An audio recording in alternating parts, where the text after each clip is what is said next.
Chapter number 5 का question number 4 देखेंगे कि निर्धारण मापने से क्या तात्पर्य है और निर्धारण मापने के प्रकारों को विस्तार से विवरण कीजिए। तो निर्धारण मापनी क्या होती है कि किसी इंसान के जो विशिष्ट गुण होते हैं वो किसी पे क्या इफेक्ट डाल पाता है, मतलब अपने विशिष्ट गुणों का प्रभाव है वो दूसरे पे कितना छोड़ पाता है, उस चीज को मापने के लिए किसका प्रयोग किया जाता है, निर्धारण मापने का प्रयोग किया जाता है। तो निर्धारण मापने का प्रयोग हम अंकों में भी कर सकते हैं, हम अल्फाबेट में भी कर सकते हैं, उसको ग्रेड भी दे सकते हैं। तो इस तरह से निर्धारण मापनी होती है, उसका यूज किया जाता है। तो चलिए देखते हैं क्या होती है। सभी मनोवैज्ञानिक मापन की विधियों में निर्धारण मापनी सबसे ज्यादा प्रचलित है, मतलब किसी के व्यवहार को जानने के लिए उसकी जो निर्धारण मापनी है वो सबसे प्रचलित है। इसका उपयोग है वो उद्योग, व्यापार, अनुसंधान आदि क्षेत्रों में सफलतापूर्वक किया जाता है। इसके प्रारंभ का श्रेय है वो मनोभौतिकी के क्षेत्र में फेकनर को जाता है, लेकिन सबसे पहले निर्धारण मापनी वर्ष 1883 में डाल्टन ने प्रकाशित की थी। तो सबसे पहले निर्धारण मापनी किसने बनाई थी, डाल्टन ने बनाई थी, जो बिंब सृष्टि से संबंधित थे। इसके बाद वर्ष 1907 में पियर्सन ने बुद्धिमान के मापने के लिए एक निर्धारण मापने का प्रयोग किया जिसमें 7 श्रेणियां थी। मतलब इसको हम काउंटिंग में भी माप सकते हैं, 1 2 3 उनको ये भी दे सकते हैं, ए बी सी भी दे सकते हैं, फर्स्ट सेकंड थर्ड की श्रेणी दे सकते हैं, तो कोई भी श्रेणियां दे सकते हैं। तो इसमें जो डाल्टन थे, पियर्सन थे, इन्होंने 7 श्रेणियां निर्धारित की थी। इस प्रविधि में किसी व्यक्ति के विचारों के आधार पर किया जाता है। जो पहले व्यक्ति को भली भांति जानता हो, इनमें से testimonials, character certificates, confidential report आदि प्रमुख है।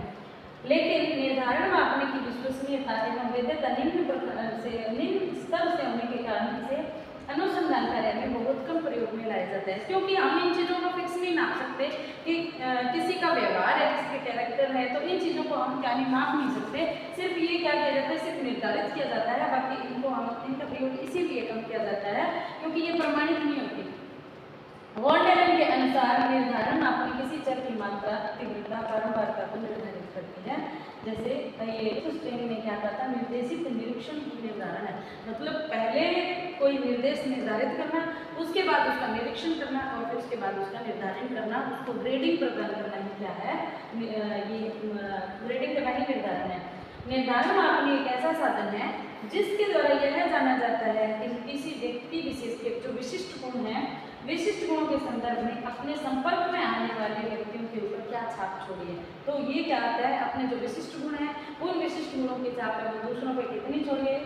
और निर्धारक के रूप में निम्न में से किसी भी व्यक्ति का चयन किया जा सकता है, जैसे शिक्षक है, अभिभावक है, मित्र है, पड़ोसी है, परामर्शदाता है या भाई बहन है, एवं कंपनी में कोई भी एम्प्लॉयर है आदि।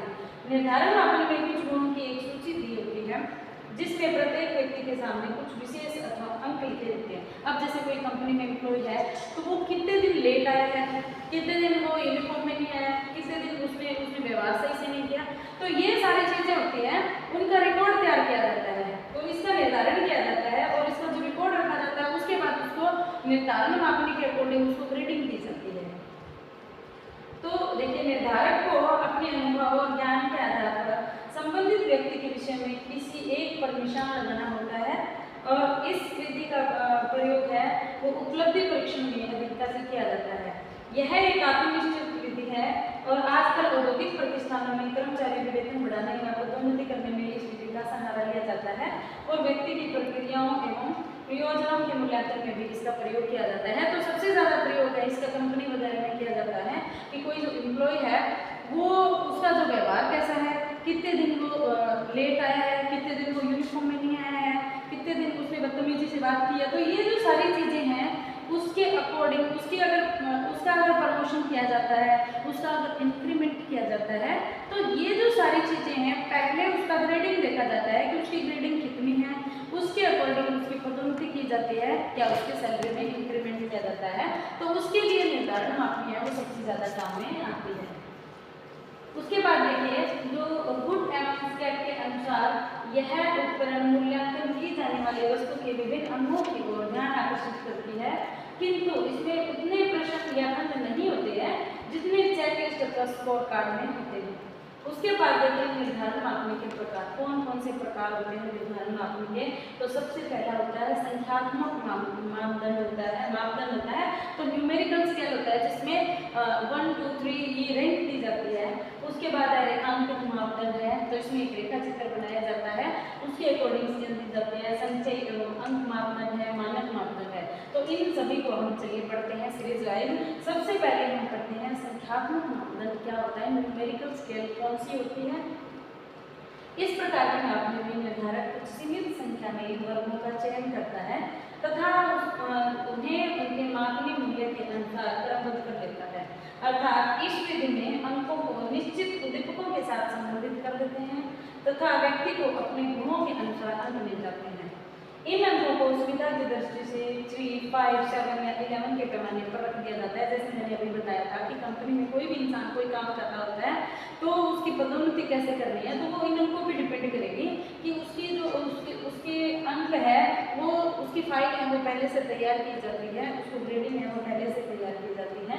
तो इस प्रकार के मापने का प्रयोग है वो केवल तभी किया जाता है जब मापित विशेषता मध्यस्थ बिंदु की एक ओर बढ़ती और दूसरी ओर घटती है। इन मापनियों के केंद्र में मध्यस्थ बिंदु होता है जिसके दोनों ओर समान अंतराल पर अन्य वर्ग स्थित होती हैं। लेविन ने बालकों को खेल की सृजनात्मकता पर कुंठा के प्रभाव का अध्ययन करने के लिए 7 बिंदु मापनी का प्रयोग किया।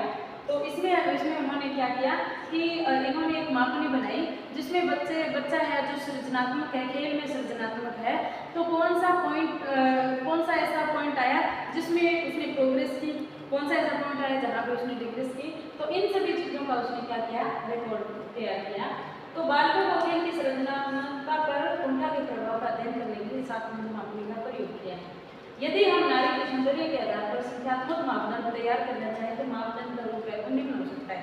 अब देखिए किसी स्त्री की सुंदरता पे हमें कमेंट करना होगा तो एक तो होगा सर्वाधिक कुरूप, सबसे दिखने में सबसे ज्यादा कुरूप, उसके बाद है अत्यंत कुरूप है, उसके बाद कोई सामान्य है, ना ज्यादा सुंदर है ना ज्यादा कुरूप है, उसके बाद सुंदर होती है और एक अत्यंत सुंदर होती है, एक सर्वाधिक सुंदर होती है। तो ये क्या हो गया, ये हमने उसका निर्धारण मापने में हमने उसको रेटिंग दे दी कि कितनी सुंदर है। तो ये जो सारी चीजें हैं ये बताई गई है। तो 7 बिंदु मापनी है, इसमें क्या हो गया 7 पॉइंट हो गए और इस हिसाब से उसको क्या किया गया, डिवाइड किया गया। अब चलिए देखते हैं हम इसका प्रयोग। यदि निर्धारक अपने अंकों को गंभीरता से लेता है तो निर्धारण स्वयं में उच्च कोटि के मापन का प्रतिनिधित्व बन जाता है और इस प्रकार की मापनियों का निर्माण में प्रयोग है वो दोनों ही सरल है। तो हम क्या करते हैं, इसका उपयोग है वो इन मापनियों का पहले तो निर्माण करते हैं कि हमें मापनी में कौन सी ग्रेडिंग रखनी है, तो हमें अंक प्रणाली रखनी है या हमें अल्फाबेटिक रखनी है। तो पहले से ही इसका कर लिया जाता है, निर्धारण कर लिया जाता है। इन मापनियों में उसके बाद इसकी परिसीमाएं दी गई है। परिसीमाएं इसकी क्या है, अनेक व्यक्ति द्वारा किए गए निर्णय एक नहीं होते। अब जैसे मापन करने में 2 व्यक्तियों की सोच है वो एक जैसी नहीं होती, कोई उसको ग्रेडिंग है वो ज़्यादा देगा, कोई उसको ग्रेडिंग कम देगा। तो दोनों की सोचने समझने की क्षमता होती है वो अलग अलग होती है। कभी कभी एक व्यक्ति द्वारा निर्णय यदि सुंदरतम है तो वही वस्तु दूसरे के निर्णय के लिए केवल सामान्य भी हो सकती है। अब एक स्त्री एक आदमी को बहुत सुंदर लगती है तो दूसरा हो सकता है उसको नहीं भी पसंद करे। तो ये चीजें हैं कि दोनों की सोचने समझने की क्षमता, देखने का नजरिया क्या होता है, अलग अलग होता है। तो इन मापनियों में पक्षपात की अधिक संभावना होती है। तो पक्षपात इसी चीज को लेकर ऐसे ही होता है, मतलब दोनों का नजरिया क्या है, अलग अलग है, दोनों ने अलग अलग रेटिंग दी तो उनमें क्या आ गया, डिफरेंस आ गया और पक्षपात हो गया। उसके बाद देखिए संरचना संबंधी सुझाव कौन से हैं कि ऋणात्मक अंकों का प्रयोग न किया जाए, कि इसमें नेगेटिविटी आती है तो नेगेटिव चीज़ों का यूज नहीं किया जाए क्योंकि यह सांख्यिकी के सिद्धांत पर आधारित होती है। उसके बाद है इस प्रकार के मापनियों के दोनों अंतिम छोर व्यर्थ प्रतीत होते हैं क्योंकि कोई भी निर्धारक इन छोरों का प्रयोग है वो अपने निर्धारण में नहीं करता है। ये महत्वपूर्ण मापनी के बंधन मानता है। निर्धारक को जहाँ तक हो सके पक्षपात की संभावना को कम करना चाहिए। तो इसमें पक्षपात होना वो जनरल है, तो कोशिश करें कि इसमें कम से कम पक्षपात हो और इसका जो रिजल्ट है वो सही से हो। उसके बाद हम देखते हैं रेखांकित मापदंड कौन सा होता है, ग्राफिक स्केल कौन सा होता है। यह मापदंड अत्यंत लोकप्रिय है और व्यापक रूप में प्रयुक्त होता है। इसमें एक रेखा बनी होती है, अगर प्रोग्रेस करता है तो वो रेखा क्या होगी, ऊपर की ओर दिखाई जाती है। अगर वो डिग्रेस करता है तो वो रेखा नीचे की ओर जाती है, अगर सामान्य चलता है तो वो रेखा सीधी होती है। तो इसमें प्रोग्रेस डिग्रेस है, तो उसको किससे दिखाया जाता है, उसको रेखा के द्वारा दिखाया जाता है। जैसे कई भागों में विभक्त कर दिया जाता है, प्रत्येक भाग के नीचे कुछ विशेषण लिखे होते हैं, इसके निर्धारक को इसमें से किसी भी एक पर निशान लगाना होता है। इस मापदंड का प्रयोग सर्वप्रथम बॉयस ने किया था। तो सामाजिक वार्ता के रूप में आप कैसे रहते हैं, एक तो बातूनी होता है, एक सरल बातचीत करने वाले होते हैं, सुनना पसंद करने वाले होते हैं, आवश्यकता पड़ने पर बोलने वाले होते हैं, और कुछ लोग ऐसे भी होते हैं जो बोलने से बचते हैं। तो अब उसको ग्रेडिंग देंगे, तो अगर वो बातचीत करने वाले तो उसको 2 नंबर देंगे, अगर वो आवश्यकता पड़ने पर बोलने वाले तो 4 नंबर देंगे। तो इस तरह से इसको पहले से क्या कर लिया जाता है, निर्धारित कर लिया जाता है। और उसके बाद वह कैसे सोचता है, देखिए एक तो वह बहुत धीरे सोचता है, सामान्य गति से सोचता है, तीव्रता से सोचता है, या बहुत तीव्रता से सोचता है। तो इन चीज़ों में क्या जाता है, डिफरेंस आ जाता है कि कौन सी गति से सोच रहा है, उसको वही अंक प्रदान कर दिया जाता है और वो क्या हो जाता है, फिक्स हो जाता है। तो इस प्रकार ये हमारे निर्धारण मापने के प्रकार थे। Thank you.